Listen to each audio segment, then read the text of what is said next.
Someone say if he can start. Either like Taz or Shadow. Yeah. Oh, he says you can do countdown. Okay. So go ahead. Alright. 3, 2, 1, go. Good luck. Go. Alright, so this is any percent for Crash 1. And any percent, the goal is just to beat the game as fast as possible, which requires beating a bunch of levels, and then just defeating the final boss, Cortex. Right off the bat, we're doing a very essential movement technique called zigzag.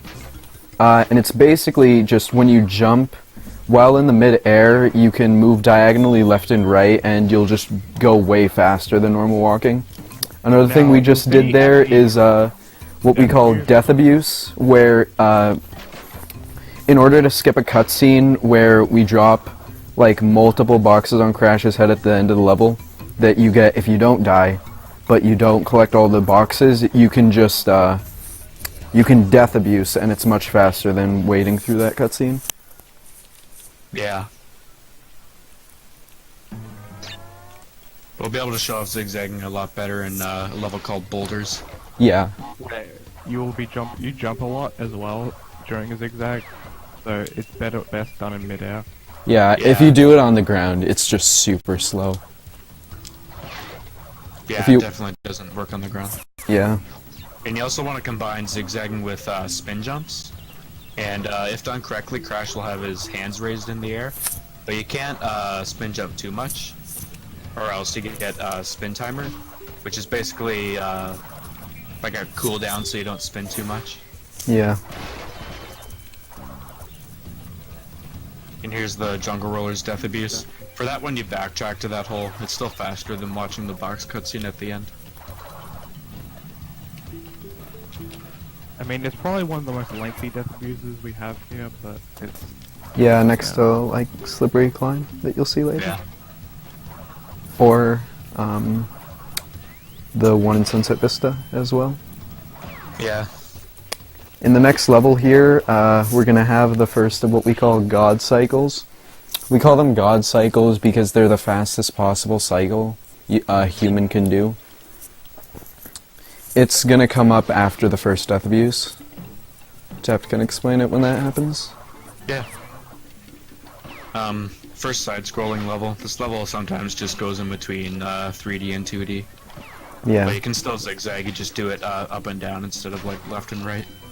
Yeah. Alright, so right here is the death abuse. And the way this... Death abusing... Yeah. Death abusing resets cycles in this game in addition to skipping the cutscene at the end. So when he respawns, the cycles will be the same every time. And what he's gonna do is he's gonna spin jump off the spike like that, and oh, you're doing it without the spin Yeah, I'm jump, not. I'm not actually doing it. Yeah, you can get a cycle by spin jumping off the spike. I might have still been able to make it. And yeah, just whenever zigzag really hard, and you make it. Yeah. You spin, you have invisibility frames. You almost got it. So you can... I could have gotten it, but I wanted to play it safe. Yeah, like Trob says, spin invincibility is a thing in this game. You'll see it more in later levels, but if you spin jump off the spikes and just get off them quickly, you won't die. Yeah. Alright, so boulders. This level is a good demonstration for zigzag because the way the developers intended it to be is like having the boulder on your tail for most of the level, but by zigzagging, you can really get a long distance from it. It only really rubber bands in Crash 3. Yeah, the dinosaur in Crash 3 rubber bands so that you can't see it as much. Here's the death abuse again. Yeah, there's not too much to the boulder levels. There's two of them, this one and then one later. It's basically a zigzag fest with spin jumping. Now you gotta be careful. Another thing here that can happen is if you jump in a specific way on specific points of the ground, you can get a momentum drop, which is basically when you jump and you just have no momentum. Like right now I'm jumping and the momentum is carrying me to like the next platform, but if you get a that was epic. If you get a momentum drop, then you just lose all momentum, go straight up, and most likely you won't have the zigzag to make the next jump, and you'll just die. It's really unfair and kind of out of control. Now that can be prevented by not spinning on certain trajectories, but it can still be a big problem. Even if you don't spin, that can happen sometimes. Yeah. When you're on the ground. Yeah, you definitely want to avoid spin jumping on downward slopes. Especially. Yeah, if you spin, the reason you want to is because, when you're going down a slope, when you spin, the game doesn't think crashes on the floor sometimes, so you can just end up, like, just falling to your death, and even if you hit X, it won't recognize it. Alright, that wasn't great. And there he did a submarine jump off that leaf onto the blue and red plant. And a submarine jump is basically, if you spin as you're falling off a ledge, you have 10 frames to jump after the spin animation finishes, and you can do like a mid-air jump. It's pretty cool. You'll see it later on a bit more. There's a lot more on Island 3. And this is Papu Papu, first boss. Bosses in this game are usually auto-scrollers and super easy. This one you just have to wait until his iframes go away and get a hit on him as early as possible.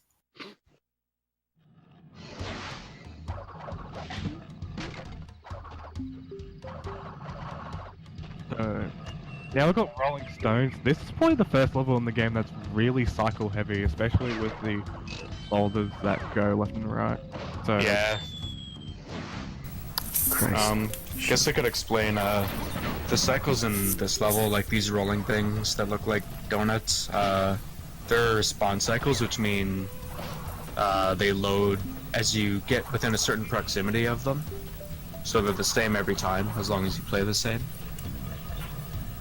So this level is pretty much all execution. Yeah.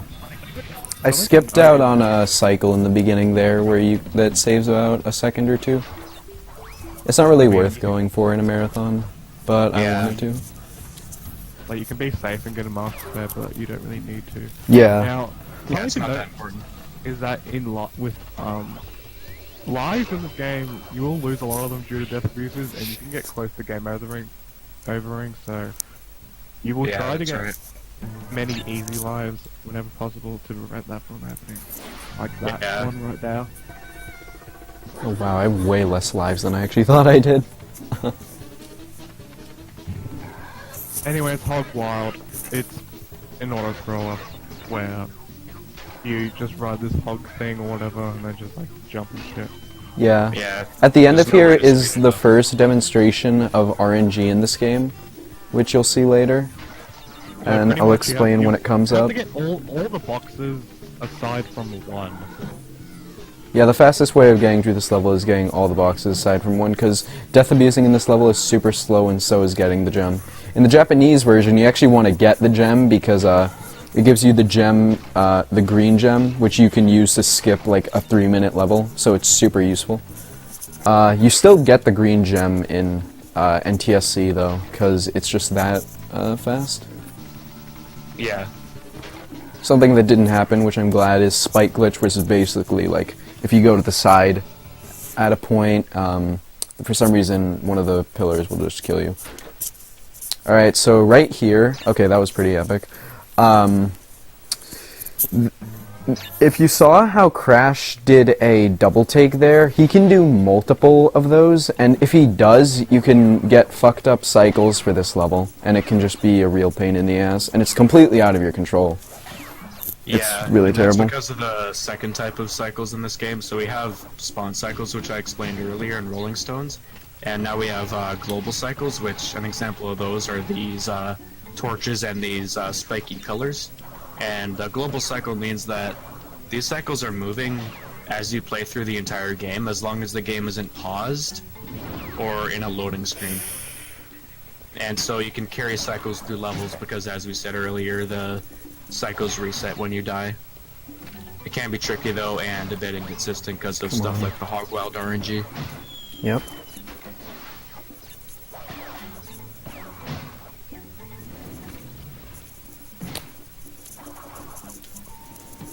That's a demonstration of how not to sub-jump. Basically what happened there is, instead of waiting for the spin to end to jump, I accidentally hit X while the spin was still ongoing, which negates the jump. Even if you time it right after that, you just can't do the sub-jump. Yeah, because like the reason submarine jump works is because it's timed in a way so that the game thinks you're on the ground for those 10 frames, but if you press X during the spin, that's the jump and the game assumes you're back on the ground. So here you go. Yeah.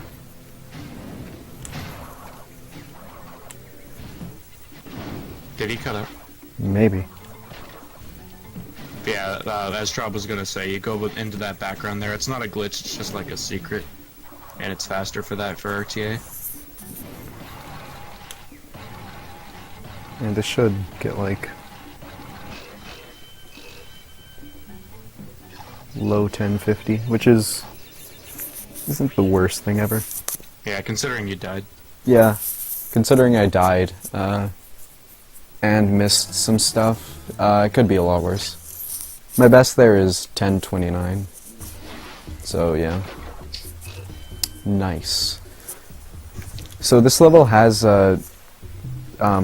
is a good demonstration of dropped inputs, which is basically when you hit X to first say jump, and the game will just not recognize that and will just send you to your death. Okay, sorry about that. That's fine. It's fine. Yeah, I guess this level is just pretty laggy, so there's a lot of missed frames where you just won't get a jump. And that there was a camera trick with that set of 2 leaves and the plant.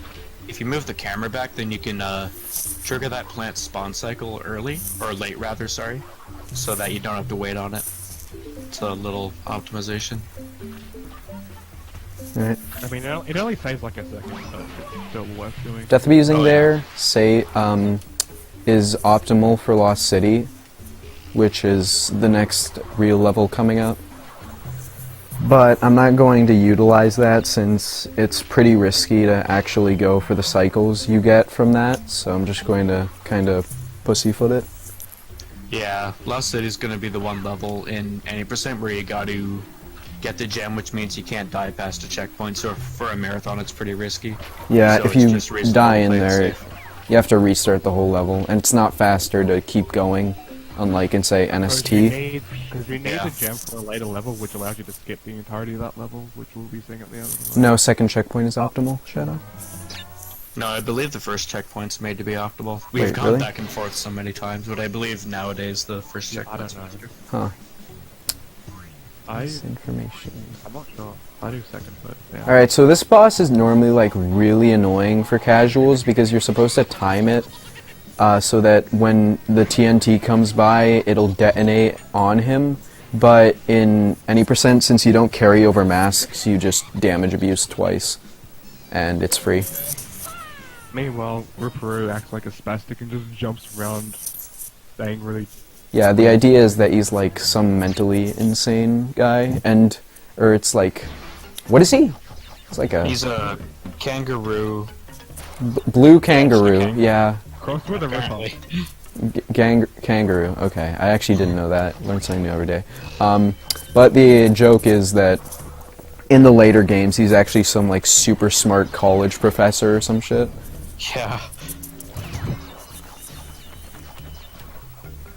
Yeah, so this is Lost City. There's some cycles I skipped out on. What I normally do if I'm doing attempts is I'll death abuse on the first checkpoint, and that sets up for decent cycles. Holy shit. On the first checkpoint, you mean at the I beginning? mean, yeah, at the beginning of the level, yes. And I'll skip the mask because getting the mask is slow. But since this is a marathon, I want to play it safe. There's also a hidden mask up where in the middle of those rotating platforms. Yeah, if you jump up, Get lucky cycles. you can get a invisible mask there. Here, there are pole board jumps, which I'm going to try and show off. And there we go. Yeehaw. Nice. So yeah, basically there, you can get through the entire thing without waiting for a single pull board. And if you fall, you lose a shit ton of cycles, but it doesn't actually lose that much time if you're not like going for the super hard cycles. So I just decided to demonstrate it. I'm gonna wait these cycles out because I've died trying to skip them. But normally you'd walk here and then jump around to that one. And then if you do it casually, you just wait for them. Yeah, these cycles in particular are super risky for a marathon. Yeah, because if you die, that's like a 1 minute 30 death. It's really... I mean, you can jump around them, but yeah, it's really risky. In NST, it's completely free because They don't you can... The pull boards don't lock you in position in NST, whereas they do, if they touch you, they lock you in position to the point of where you can't move, and you just fall off. Alright. This is about a 15:44? Yeah, 15:43. Not bad for a marathon. Nice. Through Lost City. When you do 80% in a marathon, that's definitely the... Yeah, there have been so many practice runs I've done for this where I've gotten like 18 lost cities, but I had like better paces than the Ripperoo I had in this PB, or not in this run, and it's just because I died so many times in Lost City. Lost City is truly like the nightmare level for marathons. Yeah, I even died there today in my Honda run. Here, hopefully if I'm lucky, I won't... Okay, I didn't get it. But on that platform there, if the game feels like cucking you, you can just get pushed off of it by some sort of invisible force. We assume it happens on worse consoles, because it's only really happened to me and White Paws, which both have pretty terrible consoles, and Tep doesn't get it like at all. Yeah, though I did get it. I've gotten it twice in my 2 years of running this game, and they were both on my J90K. Yeah, and me and White Paws have probably gotten it over 10 times. Yeah, so Right. I think it can still happen on better consoles, but it's less common. Alright, right there I just demonstrated flame skip, which is pretty self-explanatory. You just skip the flame by going to the far right or the far left of it. It's not super precise, but it can cost you a lot of time if you screw it up. Well, not a lot, just time in general. Oh, that was a gold. Oh, nice. Yeah, that was pretty solid. I don't think that's accurate, though. That's Probably. beatable, Are you though. ahead? Are you ahead? You know, wait, did I... Damn... I'm not ahead, no. But this is still a decent pace for how terrible some of my resetless runs have gone. My first resetless run I did, like, early November or something, was like a 53. It was unbelievably terrible. Oh, God. Yeah. But I think this run will go a lot better than that.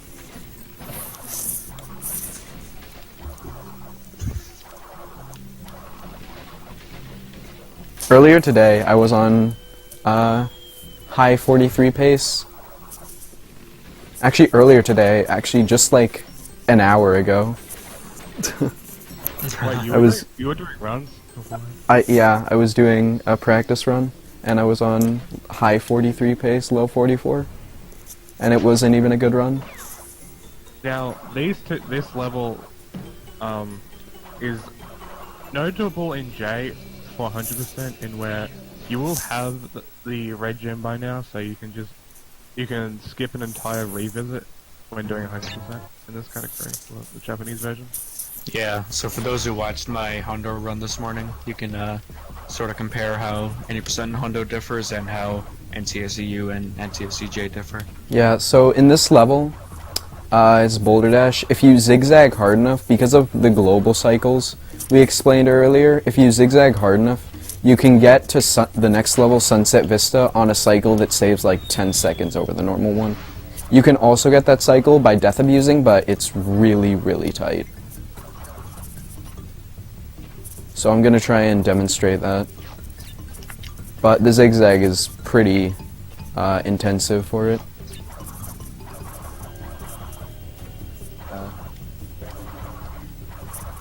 Alright.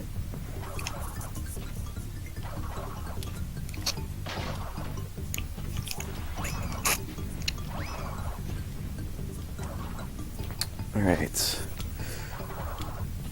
Going pretty well so far, actually. This run might have been the best paced run I've had in all my resetlesses for this game. It's amazing that it's the actual marathon run. Yeah. That works out. Hopefully you can sub 42. Okay, yeah, that's cool.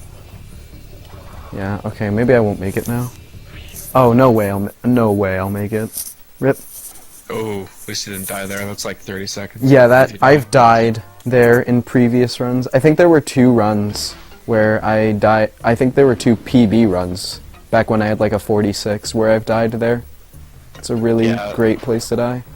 I've had an upstream skip run die there to like either a momentum drop or dropped input. It was really annoying.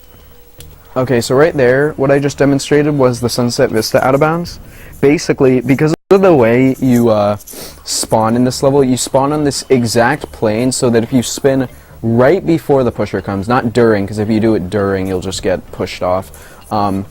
You can get clipped into the camera, and just from there you can spam jump a lot to get on top of the level, and now I'm just walking above the level and skipping huge portions of it.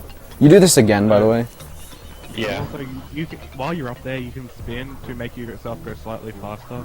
You can also zigzag, but Instead of it's... zigzagging, but that's really risky. Yeah. The plane that you're on is really planey, and if you move too far left or right in the trajectory, then you will just fall.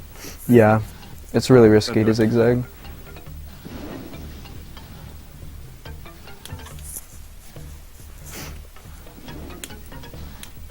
Yeah, you just gotta make sure that you're on the same plane that you spawn on when you enter the level, or respawn at the Death Abyss later on. There was another demonstration of pulled board jumps. Oh, I actually was really close to making it. Damn. I could see it. If I got there a bit earlier, I might have been able to make it, but nevertheless, that's still a decent Sunset Vista. I mean, you could have just... Well, you could have just, like, not gone to the checkpoint. Or you made Okay, it- okay, okay, okay, okay, okay, okay. Okay. That was Okay. cool. Ooh. Oh, you like did a board jump on that one. Yeah, I was really scared there for a second. Pull board jump. That was really good, actually. I'm still going to Yeah. save time on my PB, since I died here. You're so lucky that you got that mask. Usually we don't go for it, but... I always go for that mask. Alright, so right here you spin twice and then you walk in front of it and you'll get it 100% guaranteed every time. There's no reason to not do that setup because it's just 100% consistent. Yeah, it's the early cycle you get that out of bounds. I can come out of here ahead, I think. Boy. So, if you don't go for this, this could be this could be the longest level in the game, due to how many levels there are. How Yeah. many, like... Yeah. Is it the longest level in the game in 100% tap? Yeah, definitely in Hundo. I'm Alright. not sure about 90% actually. I think it might be, even with it. Yeah, maybe. No, actually it is, because it's like a 3-minute level. Oh, it is? No, I thought Yeah. it was like Yeah. under 3 for some reason. Or maybe White Paw's gold is under 3. So that's why it's also... Yeah. Yeah, My shout gold out is to only White Paws, he has the 315. record in this category, 40-20. Yeah. On a console that loses 8 seconds too. Yeah, Truly a beast.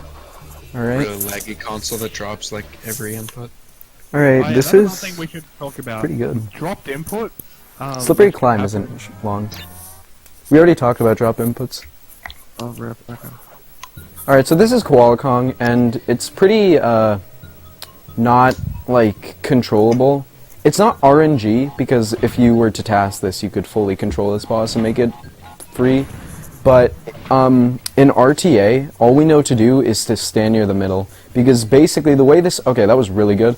The way this boss works is that every movement you make in this, sort of area influences how far the boss will go when you, when he's about to throw the boulder. So right now, if... Yeah, that's the furthest he can go. So that's the worst RNG possible for that phase, I guess. Yeah. Uh, You can't control the minecarts, but you by doing pretty much any movement, you can hope to manipulate how far it goes to the left. Yeah. The first one I got was the best possible one, and I think that's the second best possible. Alright, this is pretty decent. It's gonna be like a 25 1x.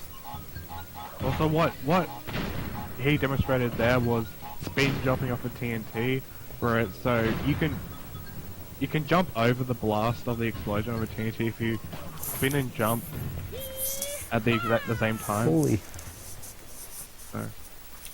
Alright, so this is basically like where the run starts. Like everything you just saw before everything you just saw, that was nothing. This is where the run starts. Because this level is the run killer. Yeah, this level's really hard, 90%. If there is any point where you get hype too early, it's this level. Yeah, definitely.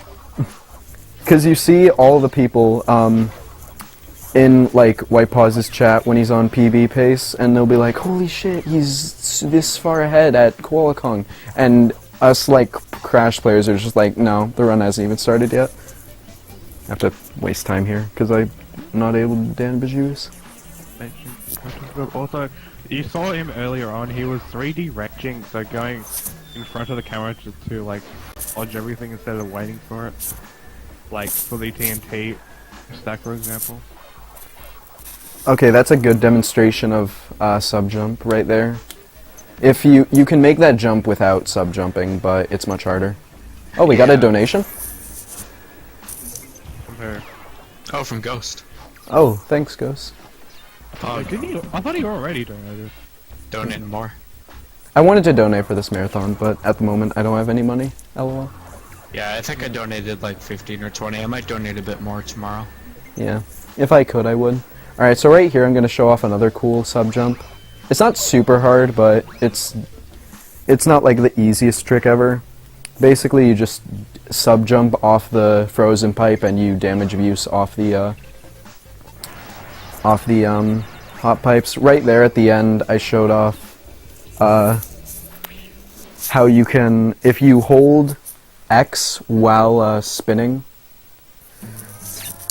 If you hold X and then spin while you're on those, it can like boost you up, and you won't even have to wait to like land on it, because the game thinks you land on it. This level right here is really terrible for really high level players, because the way this level works is the global cycles are 100% dependent on the how you play heavy machinery. But it's not like a but since heavy machinery isn't like a simple level, like Boulder Dash, where all you need to do is zigzag, it'd be really hard to practice this level optimally. Because you'd have to play through heavy machinery in like this exact way every time. And then you'd have to do this level, and you'd have to figure out what... Well, okay, I've never done that before. That was pretty good. Yeah, but that's an example of this level just not working. Yeah, I'm amazed that didn't work. The spinning through the electricity just likes to not work sometimes. It just feels really inconsistent and buggy. It does. Alright, but that's not too bad of a death. It's still easy 43 pace. Yeah, it just feels like no matter how well you time your spin, it just screws you over anyway. Alright. $14. Alright, so this is a generator room, and here we have two very advanced strats. One which not even White Paws does, because it saves so little time and it's so like difficult. Red hot strats. Yeah, red hot strats. And then the other is ZBM strats, which White Paws does. I think Tept could explain it better than I could, honestly. ZBM strats? Yeah. Yeah, ZBM strats, pretty much you do a lot more spinning at that first 2D part, and that helps you catch the pair of rising and falling platforms, and that just lets you traverse through these platforms and spike your robots as optimally as we can do. Yeah, and then at the end there, on that platform that was going backwards, the first platform that was going backwards, you do a sub jump to the platform that was going diagonally down left. Yeah. To save some time, and it's really tight. Red hot strats is basically you sub-jump off that generator onto... It's so hard to explain. But basically, you do a sub-jump off all these insta-kill generators, and you, like, land on the small, the small frozen pipes, and you just, you jump off of them and do more sub-jumps. It's really tight, and it doesn't even save that much time. Also, thanks for the good luck, Evil. Never mind. The Yeah. diagonal jumps that he did in Generator Room were saved a bit of time, so you don't have to jump from the additional platforms, you can just skip some. Yeah. This level is what I like to call straight line because it's really well designed. It's basically just, a straight line. It's probably made in about 5 minutes. And they just put all these guys that throw barrels here. And the optimal way of going through this level is to death abuse on the first checkpoint, zigzag hard, and you can like save a second and 3-cycle one of the guys, but since I'm super terrible at zigzag, I can't demonstrate that. So I just, okay, yeah, that's cool. The biggest challenge at this level is pretty much just keeping your zigzag really linear and straight so you don't go off the side. Like I just demonstrated. Right, still only 20 seconds behind my PB or so. Not bad. Alright, what's my best possible time? Ooh, can still PB. I probably won't. But the fact that I can still PB at Pinstripe, I'd have to do a lot more than Don't Die, Trob. The fact that I can still PB at Pinstripe is pretty cool. By the way, this is Pinstripe Potoroo. You wait a cycle, so you can spin him 3 times here, and then you can't do that anymore. But he's just kind of trying to shoot you. I almost missed a hit, my lord. I've never done that before. To the right here we have, in that portrait is Dr. Neocortex. And he's the final boss of this game. Actually, did we explain the story? I don't think we explained the story.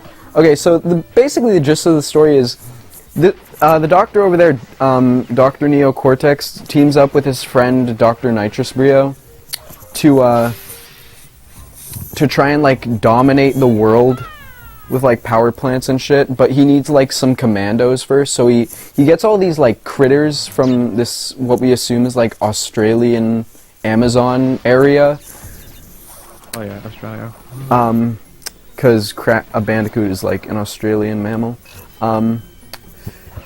And he like tries to make all these like commandos out of these mutated animals, but he puts in Crash, and he's just too dumb, and he breaks the machine, and or well, he doesn't break the machine, but he screws up the whole operation. Yeah. And along with Crash was Tawna Bandicoot, which never appears again for apparently being too sexualized for a kid's game. But at the end there, you fall out a window, and Cortex says he's going to experiment on Tawna, so you're just kind of going around and trying to get back to Cortex's castle and save Tawna. Losing a lot of time here. Also, something to know about this level is a lot shorter in J. It like cuts off the entire second half, and it's also really terrible in NFT. Yeah. Because of the way that hitboxes work in that game.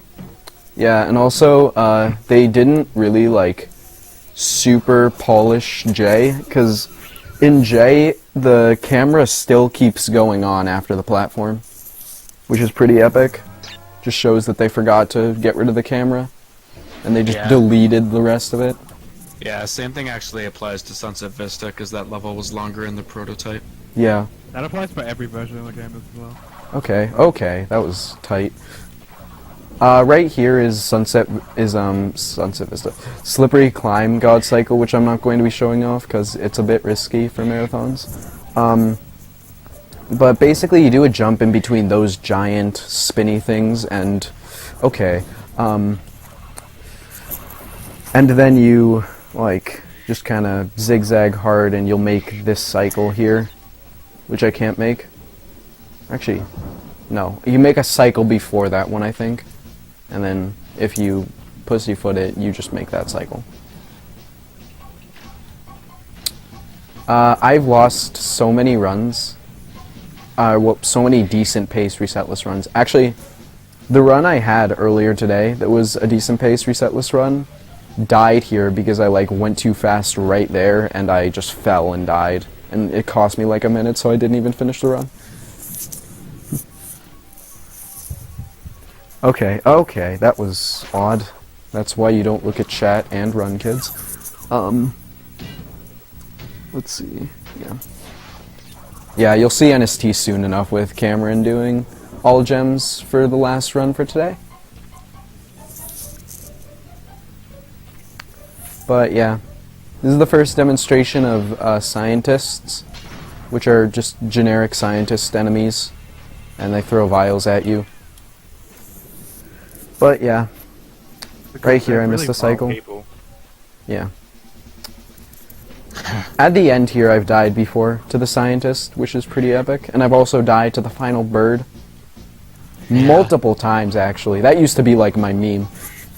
Yeah, the birds that you bounce on can kill you if you hit them from the side or below, but it's pretty wonky. Yeah. In NST you can just like hit them from below and you'll still bounce. Pretty epic. Alright, so right here, gonna make sure I don't fuck this up. And then right here, you can 3D range the scientist, spin him, and I've actually gotten a dropped input spinning that scientist and fell to my death before.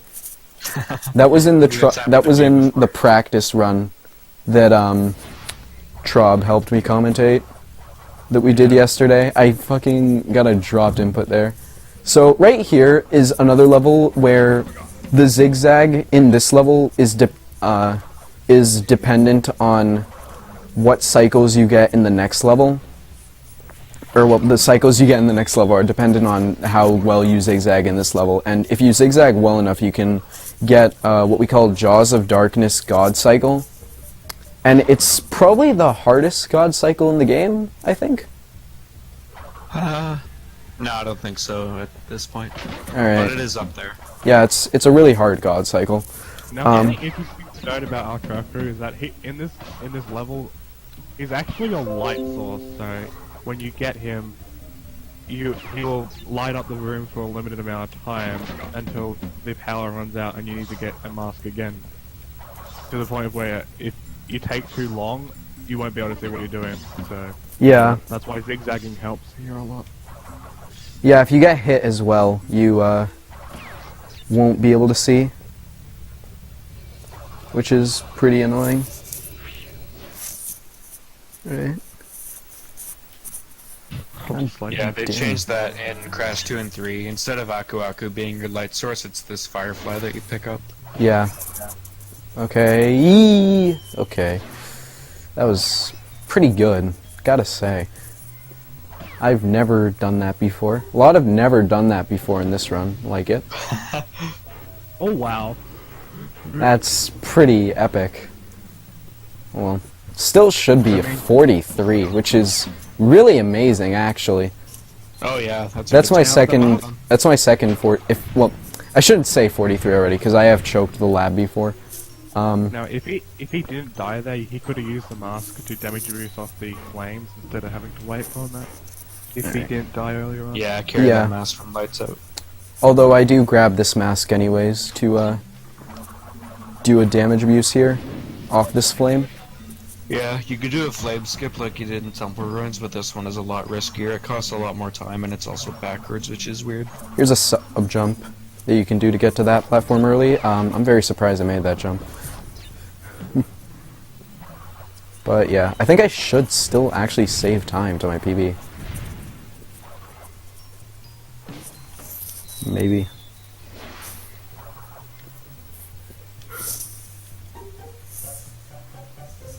Alright.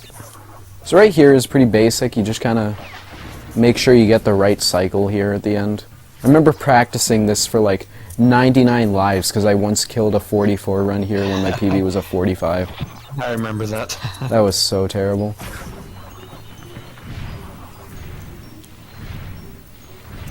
Alright. So yeah, more diagonal movement. Yeah, I still saved time there because I played it so safe in my PB. Nice. Alright, this is Castle Machineer. It's the hardest level in the game. And by hard, Oh yeah. you I mean- can't tell you how many hours I've spent practicing Yeah. this level. This level is It's still super interesting. difficult. It's kind of annoying. Like you can just die really easily at the end. Yeah, you can actually, for no memes, you can actually die pretty easily at the end there by just hitting down for too long and not turning around fast enough. Yeah. That's happened to a we've all lot done of it. people. I think White Paws killed a PB2 at once. Oh yeah. Also, you have to wait for the box. Since you can't death abuse, you have to wait for the box. Yeah, because you don't Okay, break any okay, yeah. That was really, Alright, so- that was really good. Nitrous Brio. He throws green vials and pink vials. The green vials turn into slimes, and you just kill the slimes, and that damages him somehow. I don't know Yeah. how exactly. And the pink vials just explode, as you can see. Here's a demonstration of why you don't do steroids, kids. If you do, And you'll... It turns into the monster, and then you just use the falling ceiling to. Okay, that jump was really good. This is a really good demonstration of how to play Crash Bandicoot. Alright, whatever. Okay, so this is the final level, which I like to call 16 to 17-year-old Tep's Graveyard. Yeah. Because apparently he used to kill a shit ton of, like, decent pace run at the times to Yeah, this I did. level. Yeah, I used to always choke here. But yeah, this level is pretty easy to choke since the cycles can sometimes glitch. I think I got a decent cycle there. And also in J, you get an extra mask. Yeah, and J you get an extra mass. J is overall just the easy version of this game because I guess they thought it was too hard Yeah.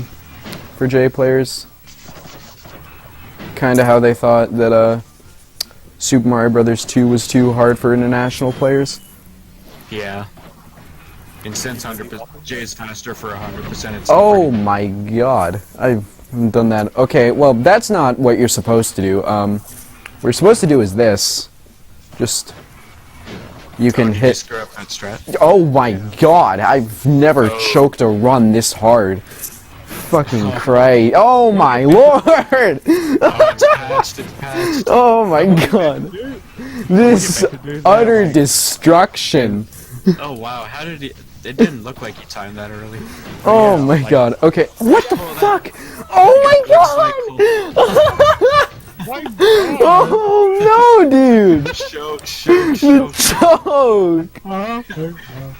No! Oh no! Okay, this might still be able to 44? Oh, the yellow slide. It's always the yellow slide. I've actually never done that before. Oh my lord. Okay, okay, holy A shit. strat that you can see him doing is jumping around the scientist instead of waiting. Okay, That's the thing, you're supposed to spin them that's and then knock them basically into the end of the run. It was pretty fucking, it was pretty decent pace, like mid 43 pace until that absolute travesty. That level right there was Yeah, Great Hall. That's good. That's really good. Now we have the hardest level in the game, the Great Hall. You have Yeah. a really difficult jump. Oh yeah. Oh man. This jump requires so much zigzag. Oh, he did it. Oh my god. Basically the idea of that level is if you get all the gems, you can ride all of them to the end where you'll ride one of the birds from Slippery Climb off into the sunset with Tawna. Or actually no, it's in the night. But yeah. Right here is the final boss, Dr. Neo Cortex. He just shoots some blasts and then you hit his green blast back at him.